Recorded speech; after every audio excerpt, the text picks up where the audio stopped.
আসসালামু আলাইকুম রহমতুল্লাহি ওয়া বারাকাতুহু। রাজমোহিনী বশীকরণের একটি তাবিজ আজকের এই ভিডিওতে শেয়ার করছি, যেটা নিজের কাছে রাখলে অপর ব্যক্তি বশীকরণ হয়।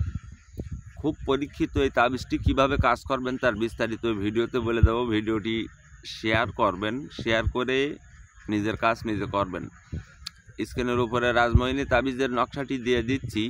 এই নকশাটি হুবহু ভোজপাতার উপরে লাল কালির কলম দিয়ে লিখবেন। লেখার পরে সাদা লজ্জাপতি গাছের শিকড়, শ্বেত আপাং গাছের শিকড় আর আপনি দুটো মানামনির গোটার ভেতরে দিয়ে একটা রূপার তাবিজে ভরবেন।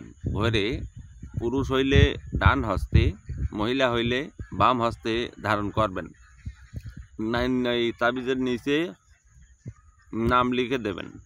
যে ব্যক্তিকে আপনি বশ করতে চান তার নাম লিখে দেবেন, আর এইটা ব্যবহার করে তার সামনে গেলে সেই ব্যক্তির সাথে সাথে আপনার বশীকরণ হবে। ভিডিওটি শেয়ার করে অনুমতি নিয়ে কাজ করবেন।